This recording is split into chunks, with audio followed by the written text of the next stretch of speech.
राधे राधे दोस्तों, हमारे miniature stories में आपका स्वागत है। यह कहानी एक राज्य के राजा की है। राजा बेहद विलासी स्वभाव का था। उसे न प्रजा के सुख दुख की चिंता थी और न ही राजकाज की कोई चिंता थी। उसका सारा दिन अपने लिए सुख सुविधाओं की व्यवस्था करवाने में ही बीत जाया करता था।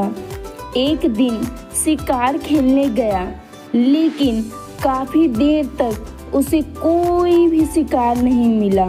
जब वह थक गया तब उसने अपना घोड़ा एक झील के पास रोक दिया और घोड़े से उतरकर खुद भी तो पानी पिया और अपने घोड़े को भी पानी पिलाया। तभी उसकी नज़र झील में बैठे एक हंस पर पड़ी। सुनहरा हंस देखकर राजा के मन में उसके प्रति जिज्ञासा उठी। वह उसे पकड़ने के लिए झील में उतर गया, लेकिन वह उसकी पकड़ से नहीं आया। राजा ने इधर उधर खोजा, लेकिन वह सुनहरा हंस उसे कहीं नहीं मिला। तभी राजा को एक आवाज सुनाई दी, राजन, मैं स्वर्गलोक का सुनहरा हंस हूँ। यदि तुम मुझे ले जाना चाहते हो तो तुम्हें स्वर्गलोक में आना होगा। लेकिन राजा ने कहा, लेकिन मैं वहाँ तक कैसे पहुँचूँगा? हंस ने कहा, राजन, आप सच्चाई के मार्ग पर चलो, अच्छे काम करो, स्वर्ग का दूत स्वयं ही आपके पास आ जाएगा और आपको स्वर्ग ले जाएगा। राजा ने कहा कि अच्छा, मुझे क्या करना होगा अच्छे काम करने के लिए? तब हंस ने कहा, राजन, प्रजा की आवश्यकताएं पूरी करने के लिए मार्ग बनवाएं, कुएं खुदवाएं, धर्मशालाएं बनवाएं, मंदिर बनवाएं और प्रजा की सेवा करें।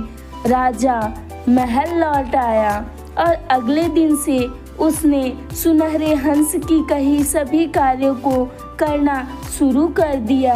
कार्य पूरे हो जाने पर भी जब स्वर्ग का दूत नहीं आया, तब राजा चिंतित हो उठा। वह सोचने लगा कि उससे कहाँ कमी रह गई। काफी सोच विचार के बाद उसे ध्यान आया कि उससे कहा गया था कि प्रजा की सेवा करें। राजा प्रजा की सेवा करने के लिए नगर में निकल पड़ा।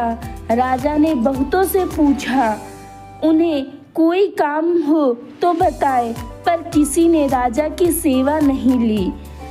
वह समझ गया कि प्रजा राजा होने के कारण उससे डर रही है, इसलिए उससे कोई भी काम नहीं करवा रहा है।